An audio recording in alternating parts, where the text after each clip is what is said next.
Praise lord అండి. Welcome to అబీలియా ఫైన్స్. ఈరోజైతే ఒక మంచి హెల్తీ ఫుడ్తో మీ ముందుకు వచ్చానండి. అదేమిటంటే కరివేపాకు కారం.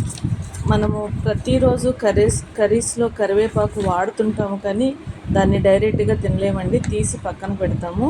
అలా కాకుండా ఈ కరివేపాకు కారం రూపంలో మన బాడీలోకి వెళ్తే ఈ కరివేపాకు యొక్క ఉపయోగాలు ఏంటో తెలుసుకుందామండి. మెయిన్ ఇప్పుడున్న జనరేషన్కి హెయిర్ ఫాల్ అనేది చాలా పెద్ద ప్రాబ్లంగా ఉందండి. ఈ కరివేపాకు తినటం వల్ల హెయిర్ ఫాల్ అనేది చాలా వరకు తగ్గిస్తుంది. మరి ఇంకొకటి ప్రాబ్లం ఏంటంటే వైట్ హెయిర్ అండి.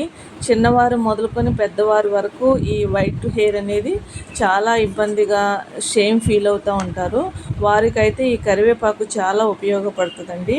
ఇది బాడీలో ఇలాగ కారం రూపంలో తీసుకోవటం వల్ల, లేదంటే కనుక డైరెక్ట్గా దీన్ని మిక్సీ పట్టేసుకొని హెయిర్కి అప్లై చేసుకోవటం వల్ల కూడా ఈ కరివేపాకు ద్వారా చాలా ఉపయోగం ఉంటుందండి. మరి ఇంకొకటి బెనిఫిట్ ఏంటంటే విటమిన్ ఏ అనేది దీంట్లో ఉంటుందండి. దీనివల్ల మనకి కంటి చూపుకి చాలా ఉపయోగపడుతుంది. మరి ఇంపార్టెంట్ పాయింట్ ఏంటంటే షుగర్ అండి. మన పేరెంట్స్కి ఎవరికైనా షుగర్తో బాధపడుతున్న వారు ఉంటే ఈ కరివేపాకు చాలా షుగర్ కంట్రోల్లో ఉండడానికి సహాయపడుతుంది. మరొక విషయం ఏంటంటే ఈ షుగర్ అనేది మన పేరెంట్స్కి ఉంటే హెరిడిటీ అంటే వంశపారపర్యంగా మనకు వచ్చే అవకాశం ఉంటుంది. కాబట్టి ఇది మన పేరెంట్స్ నుంచి మనకు రాకుండా ఈ కరివేపాకు చాలా ఉపయోగపడుతుంది.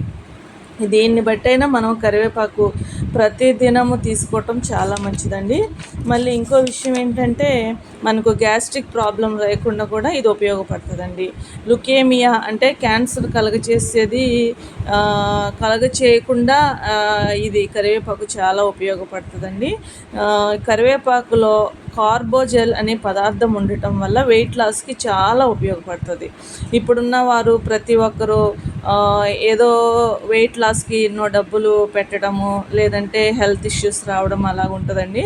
అలా కాకుండా మీరు కరివేపాకు అది ఒక 4-5 పచ్చివి కానీ, లేదంటే మిరియాలు యాడ్ చేసుకొని, లేదంటే దాన్ని జ్యూస్ చేసుకొని ఏదో విధంగా ఒక 5 రెమ్మలైనా మన బాడీలోకి వెళ్ళటం వల్ల మనకి వెయిట్ లాస్ అనేది చాలా ఉపయోగపడుతుందండి. ఇవన్నీ సైంటిఫిక్గా చాలా ప్రూవ్ అయింది అండి. అందుకే ఈ వీడియో చేస్తున్నా. మీరు కరివేపాకు కారం చేసి ఎలా వచ్చిందో, ప్లస్ ఈ వీడియో నచ్చితే లైక్, సబ్స్క్రైబ్.